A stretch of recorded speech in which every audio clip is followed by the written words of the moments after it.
Most men don't destroy their relationships because they don't care. They do it because deep down, they don't think they deserve love. And maybe that's you.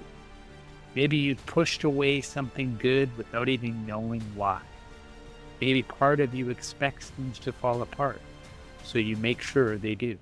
In this episode, I want to break that cycle. Let me ask you something. Have you ever felt like no matter what you do, you keep ending up in the same patterns? You push away the person who cares about you. You sabotage opportunities that could change your life. And you tell yourself it just wasn't meant to be. But what if it wasn't about bad luck? What if this was a pattern you were creating? Men don't self-sabotage because they don't care. They do it because they're scared. They're scared of losing what they love. They're scared of being fully seen. And they're scared of not being enough. And what do we do when we're scared? We push people away. We wreck a good thing before it can wreck us. I know this cycle because I've lived it. I've coached men through it. And the first step to breaking it is this. You have to stop assuming the worst about yourself. Most men think keeping their struggles to themselves makes them stronger. They believe that if they just handle it alone, they'll be a good partner, a strong leader. But let me ask you, if people in your life don't know your struggles, how can they trust your growth? This is what I see all the time. Guys telling themselves they're protecting their partner by keeping things inside. But what they're really doing, they're creating distance. Trust isn't built by being perfect. It's built by being real. The strongest relationships aren't about having no problems. They're about facing problems together. So if you've been holding back, thinking you're protecting someone, what you're actually doing is pushing them away. Now here's where things get real. Most men don't even realize they're sabotaging themselves. They think things just happen to them. But I want you to think about this for a moment. How many times have you convinced yourself that something good wouldn't last? Or if your dominant thought was something that this is just not meant to be.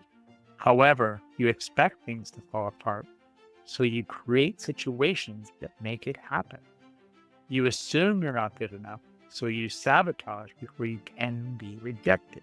You avoid honest conversation because deep down, you don't trust yourself to handle them. This isn't just bad luck. It's a pattern. And the only way to break it is to see it and choose differently. All right. Now let's talk about what actually works. If you're serious about changing this pattern, here's one thing to try. The next time you're struggling, instead of saying, I'm fine, say this, I'm working through something, but I want you to know I've got it under control. That one sentence keeps you honest. That one sentence keeps your partner in the loop. That one sentence prevents the distance from creeping in. Because the men who win in relationships, in life, in business, are the ones who have the courage to be seen for who they really are. I know some of you listening are right in the middle of this. Maybe you're feeling a distance in your relationship. Maybe you've already sabotaged something good and you don't know how to fix it. So here's my challenge. Before today ends, take one step towards honesty. Just one. If someone asks you, how are you doing? Don't just answer with, I'm fine. Open up, start a conversation, share what's really going on. If this resonated with you, here's what I want you to do. I send out a private email every week with insights, mindset shifts, real strategies for men who are serious about stepping up. No fluff, just real talk. Subscribe for free at Resilient Life Mastery at substack.com. And if this episode hit home for you, I'd love to hear your story. Drop a comment or send me a message. I read every one. I'll catch you in the next one.